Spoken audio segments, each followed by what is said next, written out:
Hi, everybody. Welcome to our session this afternoon, this morning, or this evening, depending on where you're at.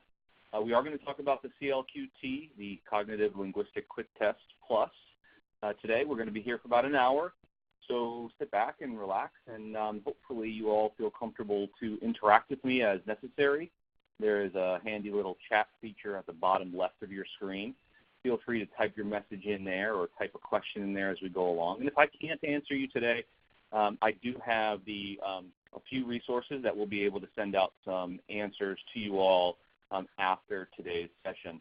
So, just because we talk to folks from all over the country and oftentimes all over the world, we'll be interested to know where everybody's from. So just go ahead and type in where you're all listening into in the chat box. I'd love to hear you, see where you're at. I'm in Florida, so funny enough, I had a friend visit me from New Jersey the other day, and he said, is it, and he called it Africa hot, meaning is it as hot as Africa down there? And I didn't even really think about that much until the other day when I saw a comparative map that had the longitudes of all of the states compared to Europe. And I couldn't believe it, but Florida was actually in line with parts of Egypt. So yes, it's hot here in Florida. And as my friend from New Jersey would say, it is definitely as hot as Africa. So there you go. That's kind of where we're at. Oh, I see a lot of folks from all over the country. Great. Oh, I have somebody from Kenya. Awesome.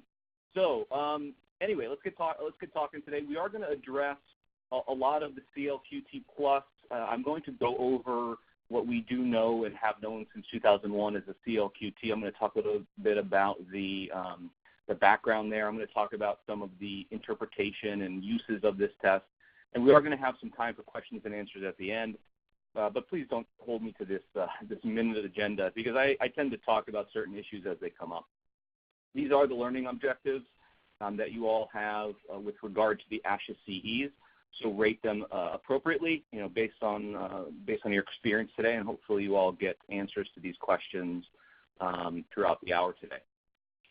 When we talk about the CLQT plus, it is an update of the original Cognitive Linguistic Quick Test that was published originally in 2001. And that edition of the test was designed as a quick measurement of cognitive functioning. And we were supposed to be able to, at that time, and we continue to be able to, really effectively look at strengths and weaknesses in 5 domains. We're looking at attention, memory, executive functions, language, and visuospatial skills. So that's where the original CLQT drove us. And the CLQT Plus had some interesting adaptations to it, and I'll get into those in a second. It was authored by Dr. Nancy Helm-Esterbrook, so there's her picture on the top right of the screen. The age range for the CLQT and the Plus is 18.0 through 89.11. So it's applicable for a number of different categories of clients or patients, and you can adapt it as necessary. Again, the publication date originally was 2001. 2017 was this Plus edition. Qualification level for this test is B. So if you have any questions about that, please feel free to go to our website, pearsonclinical.com/qualifications, and you'll get detailed information about that. But I'm assuming since we're on a webinar today talking to mostly SLPs, you all feel comfortable about what that qualification level is, and you should all be able to meet that qualification level. Again, we are talking about a quick test here. So we're looking at 15 to 30 minutes tops. This is something that can be done at bedside. It can be done in a quick across-the-table session if necessary, but it is a very quick snapshot of a person's cognitive skills. It is a paper and pencil test, so you will need to have the record form, the response book, and the manual handy if necessary. And in terms of scores and interpretation, there are different ways that tests are developed. So the first way that many of us are familiar with deals with standard scores, and that standard score, what that does is it compares a person's performance to a particular group, so a sample group, let's say, for age. And it says, hey, well, that person scored, let's say, a raw score of 10 on this test, and that means that the score is commensurate or comparable to whatever percentage of the population scored a 10 at that age. The difference with a test like the CLQT Plus is that the CLQT Plus uses criterion cut scores that has severity ratings associated with that. And what that means is we're looking at a specific range or a specific cut that we are comparing a person's performance to say this person's skill in an area, let's say attention or memory, is below what we would expect them to have. So at that point, we're saying now this cut score is a level that we feel comfortable saying below that level this person is likely to have impairment of some kind. And the descriptive severity ratings also go along with that. So to say if somebody comes below a cut score, we're able to then go further and say that this person's impairment is likely mild, moderate, or severe. And it does have other languages available, so the Spanish version is available for the CLQT only. Let's give a quick test here, a little quick question. And I have a few of these throughout today's session, and I realize that there are a bunch of you in sessions together. There are a bunch of you watching together. So feel free to answer as necessary and then, take a poll of the group. But let's go through some of these questions. And my question to you is, what population do you most often assess with the CLQT? The original one. So let's kind of go back to, if you haven't changed over yet, what do you usually tend to use the test for? Okay, you should all see the results coming through on the screen now. We have a nice little color-coded bars jumping up and down. And I see a large number of you. Oh, it's kind of evening out now, huh? Okay.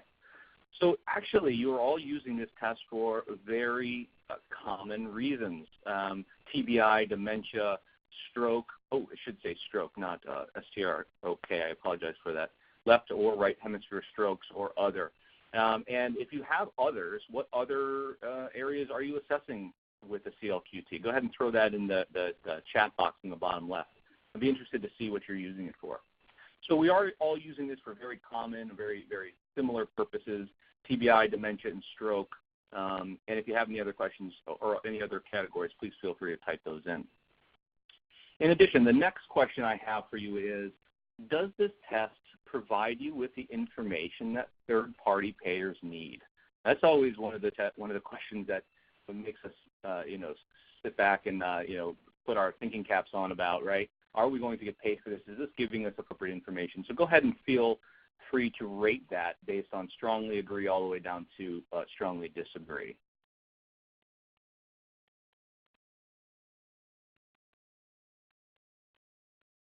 So as you guys are filling this out, I did have some folks type in some responses to my previous question. I had one person say developmental disability and autism in older folks or adults, young adults, and another person say cognitive screening, pre-cochlear cochlear implant surgery. So thank you for putting that information in. So most of you are saying that you are getting enough information from the CLQT to deliver to the third-party payers. Thank you for that information as well. Okay, so when we look at the update, you might want to think, what is really new with the CLQT Plus? It is very, very similar to what the previous edition was, but we do have now an aphasia administration. So this is really the main bread and butter of what the new Plus adds to your toolkit. The traditional administration has personal facts, symbol cancellation, confrontation naming, clock drawing, story retelling, the trails test, generative naming, design memory mazes, and design generation. And the new assessment has all of those traditional tests, but it also adds semantic comprehension, which is a test that will contribute to what's called the auditory comprehension measure or auditory comprehension index. And you also see that there are some little stars next to tests, such as symbol cancellation, symbol trails, mazes, and mazes. Oh, and mazes, I apologize, I saw the wrong one. And essentially what that means is there are some additional measures on those tests, some additional questions that we can ask that will drive our evaluation of a person with aphasia. So it will help us understand their auditory comprehension in a much better fashion. So there were some adaptations made there to make the measures much more effective in that assessment. So who uses the CLQT Plus? Primarily it's going to be speech and language pathologists. Primarily it's going to be in a non-school setting. But many of your other colleagues in clinics or hospitals or acute care may also be accessing this assessment. OTs are going to be a large population of professionals using it, psychologists and neuropsychologists as well, if they need a quick measure of cognitive abilities. With regard to the benefits and special applications of this test, what I want you to think about is there is flexibility in administration. You have the ability to look at specific subtests if necessary, to look at cut scores, although a lot of times in those situations, because the test is so short, cutting it down is not necessary, but you have flexibility in either delivering the traditional battery or the aphasia battery. Again, it does have a better interpretive potential or a more robust interpretive potential for people with aphasia and language disorders. We also know that it is quick and reliable at the table or bedside, so in certain situations where you're seeing somebody who's bedridden or post-stroke or post-TBI, you can also give it in those settings. And again, we have support for English and Spanish-speaking adults. In terms of special applications, this is a good one because I want you to think about these in a little bit more detail as we go through the hour today. But progress monitoring is something that can be accomplished with the CLQT Plus or the CLQT with clock drawing. So clock drawing over time can help us understand a person's response to or development throughout treatment and intervention. So that's a good one to use for progress monitoring. Driving assessment, that's another one. I wonder how many of you are in the driving assessment arena. I know occupational therapy and psychology tend to be in that arena a little bit more often, but I wonder how many of you on today's call, and you just go ahead and shout out there, throw a yes in the chat box, how many of you are using this for driving assessments as well? The competency assessment, of course, that's going to be a huge use of something like this. We can use the findings from the CLQT Plus to help us drive our professional opinions about a person's competency. And then also research. That's the fourth special application we can use it for.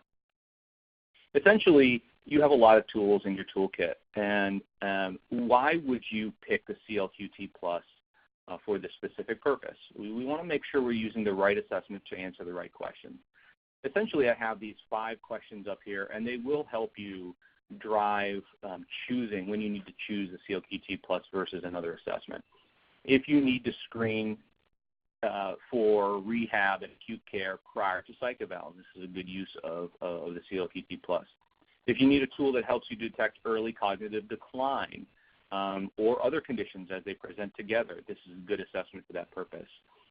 If you need a tool for progress monitoring, you can use this test. If you need something that helps to inform intervention planning, I talk to folks quite frequently about the main use and the secondary use of assessments. The main use is really the one that kind of sits there right in our face, right, which is we take a test, we give it, we look at a person's strengths and weaknesses, their skill deficits, whether or not they have a pattern that leads us to diagnosis, for example.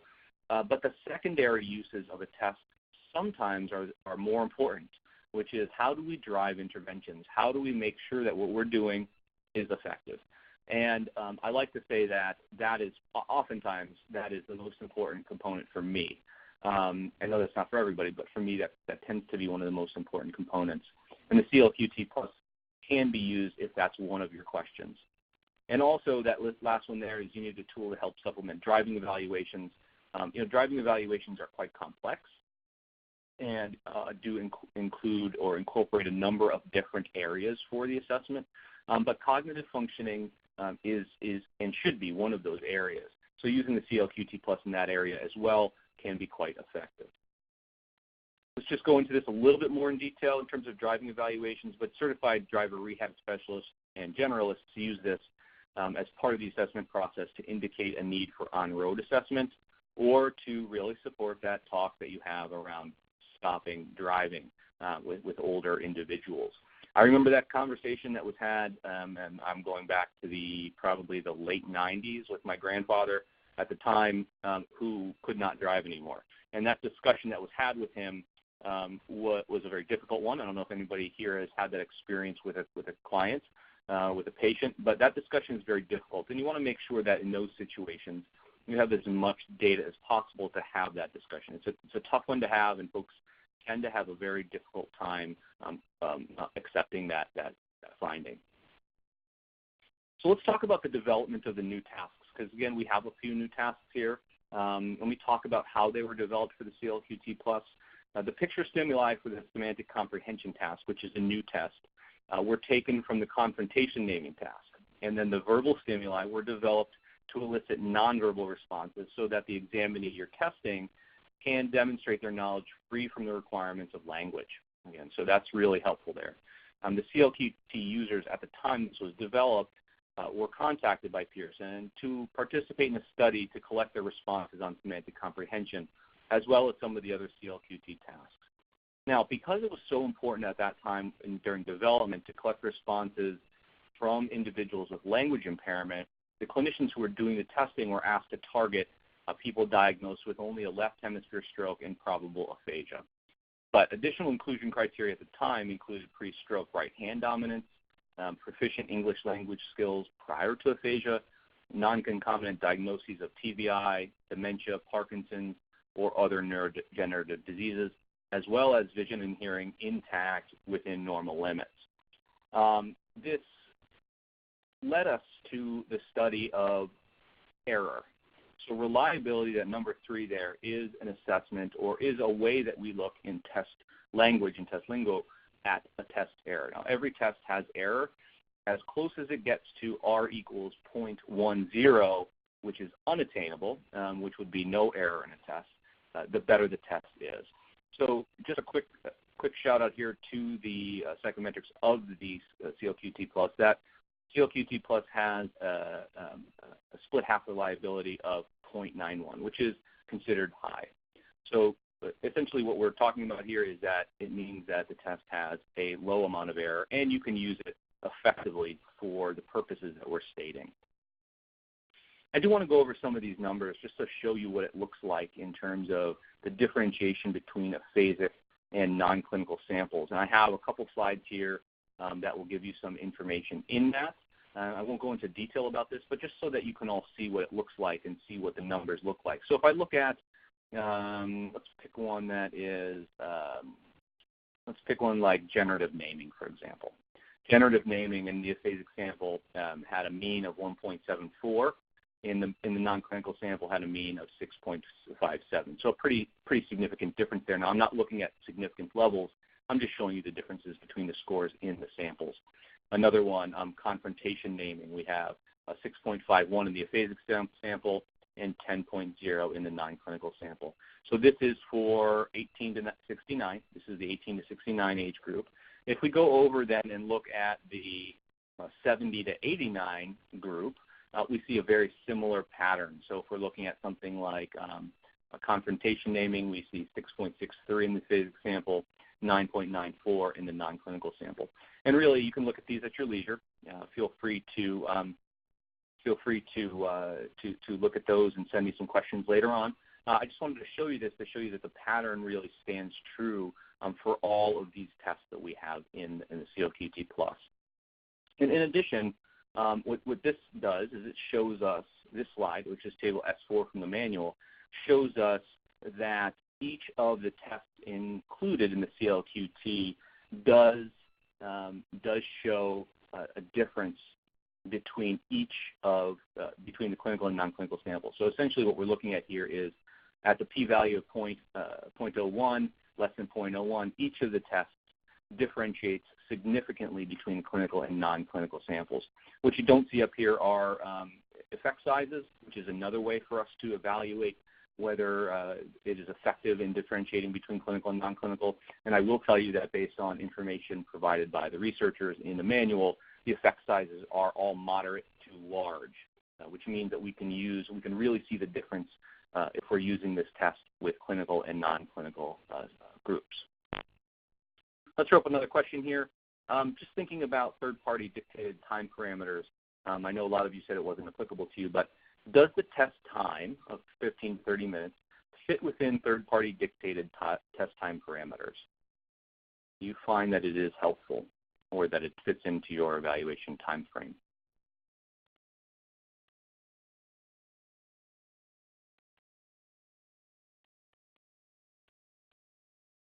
Okay, so most of you are coming through with a degree. You know, I think the comedy in this question is that unless it's like 5 minutes, nothing really sits within the test time parameters, but for third-party therapists. But by and large, 15 to 30 minutes will effectively fit in that time frame. Okay, thanks everybody. So let's talk about administration. All right, we have a bunch of slides to get through about administration. I am going to go through each of the tests, even the ones that were CLQT traditional, just so that we get a sense of what it is. Just kind of rehash our assessment here and review our memories, and we'll go through and look at them each. And I'll probably go through some of them a little bit quicker than others. This is really, I have diminished capacity, language capacity versus aphasia administration. Essentially, it was a mistype on my part. I apologize for that. But this is about the aphasia administration for the CLQT+. Something I mistyped and then I forgot to go back and fix it, so I apologize for that. But when you're administering the CLQT+ to someone who has diminished language capability, these are the processes you need to do. First, you'll administer the original 10 tasks.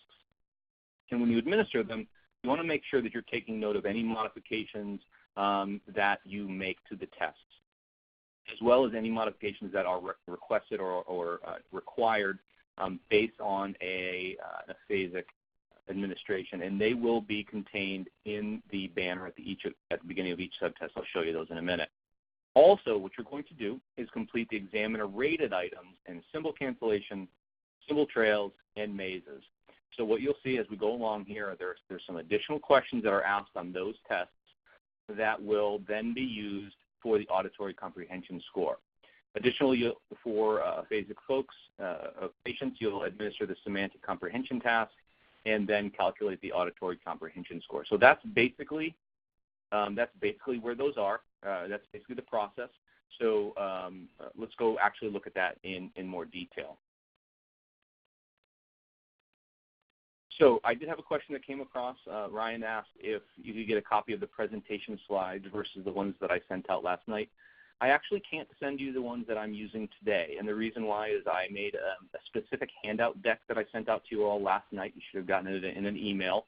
Probably came out about 10 o'clock, 10:30 Eastern time last night. The reason they are different is because you can see here exactly on slide 21, there are items included in my presentation that will not be included in the handout. So we try to limit the amount of test material that goes out and is available for printout. So that's the reason why there are some differences in the handout versus what you're seeing today. So I apologize, I can't send that stuff out. So let's look at the first test. It is personal facts. And again, pretty straightforward. We're asking some basic facts for the client.